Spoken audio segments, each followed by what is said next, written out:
আসসালামু আলাইকুম প্রিয় দর্শক, নির্বাচন কমিশন নিয়ে আজকে একটু কথা বলতে চাই।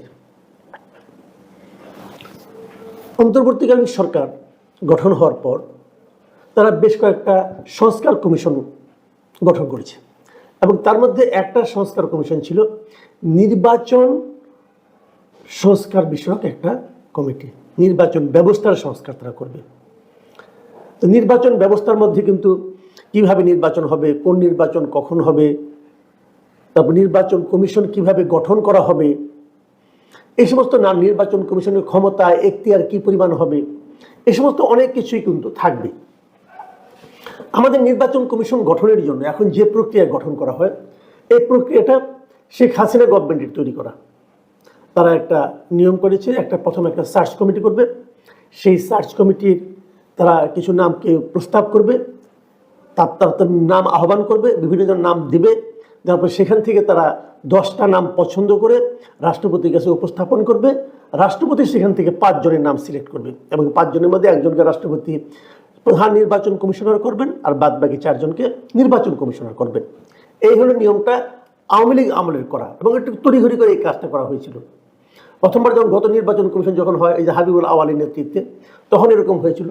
এবার আমরা জেনেছিলাম প্রায় 300-র মতো নাম পড়েছিল, সেখান থেকে তারা 10টা নাম নিয়েছিল।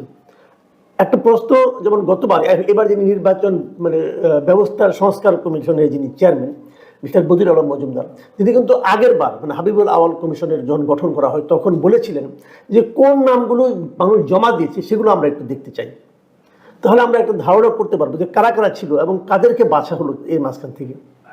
কিন্তু সেটা কখনোই প্রকাশ করা হয়নি। এবারও কিন্তু প্রস্তাব উঠেছিল যে 300 লোকের নাম পড়েছে, সেই 300 লোকের নামগুলো আপনারা প্রকাশ করেন এবং 300 লোক থেকে কোন 10 জন লোককে আপনারা পছন্দ করলেন সার্চ কমিটি, সেটাও আমরা জানতে চাই। এবং সেই 10 জন থেকে রাষ্ট্রপতি কোন বিবেচনায় কোন 5 জনকে নিলেন সেটাও আমরা একটু বুঝতে চাই। এই ধরনের প্রসঙ্গ কিন্তু প্রশ্ন উঠেছে, কিন্তু এই সমস্ত প্রশ্নের কোনো জবাব পাওয়া যায় নাই। আগের বার পাওয়া যায় নাই, আমরা ধরে নিয়েছিলাম সেটা ফ্যাসিবাদী সরকার, তারা কিছু বলবে না, নিজেরা যা ইচ্ছা তাই করবে। এবার পাওয়া যায় নাই, কারণ ব্যাখ্যা খুঁজে পাচ্ছি না। এদের কিন্তু ফ্যাসিবাদী বলা যাবে না, কিন্তু এরা যা ইচ্ছা তাই করছে, জনগণকে কোনো তোয়াক্কা করছে না, জনগণকে বলার প্রয়োজন মনে করছে না, জনগণকে পাত্তা দিচ্ছে না। এই যে জনগণের রুচি, জনগণের বুদ্ধিমত্তা, এই জিনিসটাকে যে ইগনোর করার একটা প্রবণতা, জনগণকে যে মূর্খ মনে করার প্রবণতা, এই প্রবণতাটা কিন্তু আমরা পরেও আরো দেখতে পেয়েছি অলরেডি। সেটা নিয়ে আলোচনা করার জন্য আজকে আমি এই আলোচনাটা অবতারণা করেছি। নির্বাচন কমিশন গঠন হয়েছে, আমার বিবেচনায় এই নির্বাচন কমিশনের মান ভালো না, একদম একটা অথর্ব নির্বাচন কমিশন হয়েছে আমি মনে করি বয়সের দিক দিয়ে।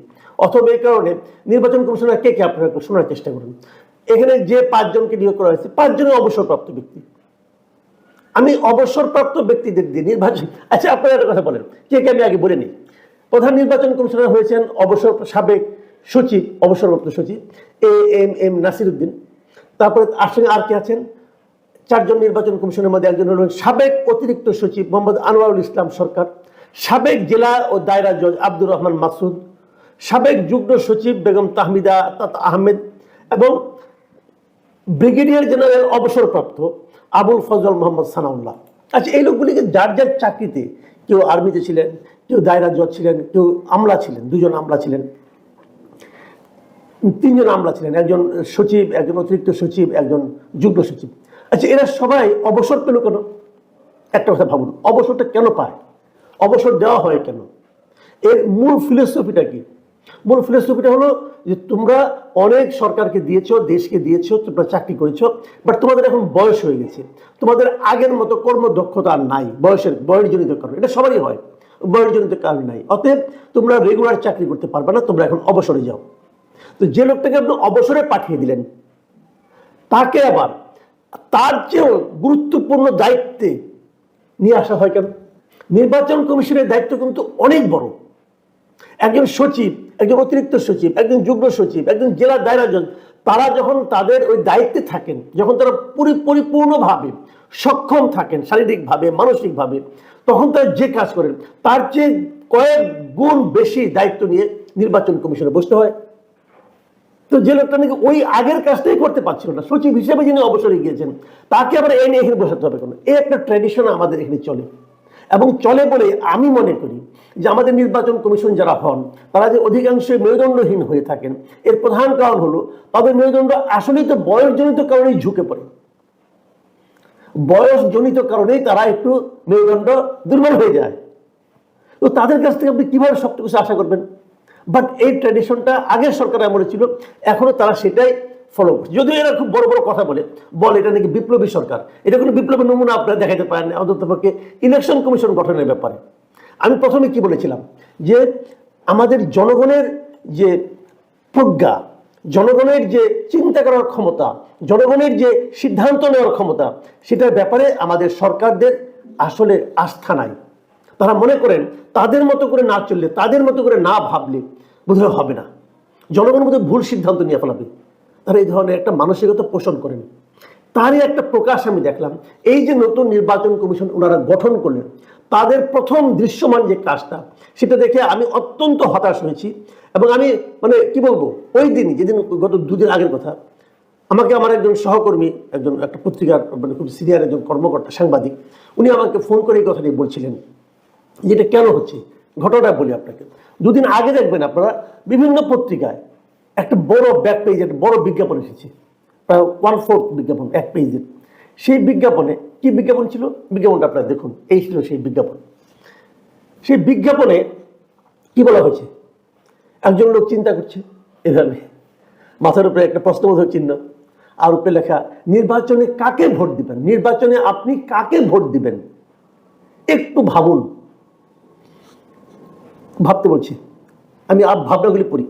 দুর্নীতিবাজ ও অর্থ পাচারকারীকে ভোট দিবেন না, না বলা হয়েছে, ভোট দিবেন না, ভালো কথা।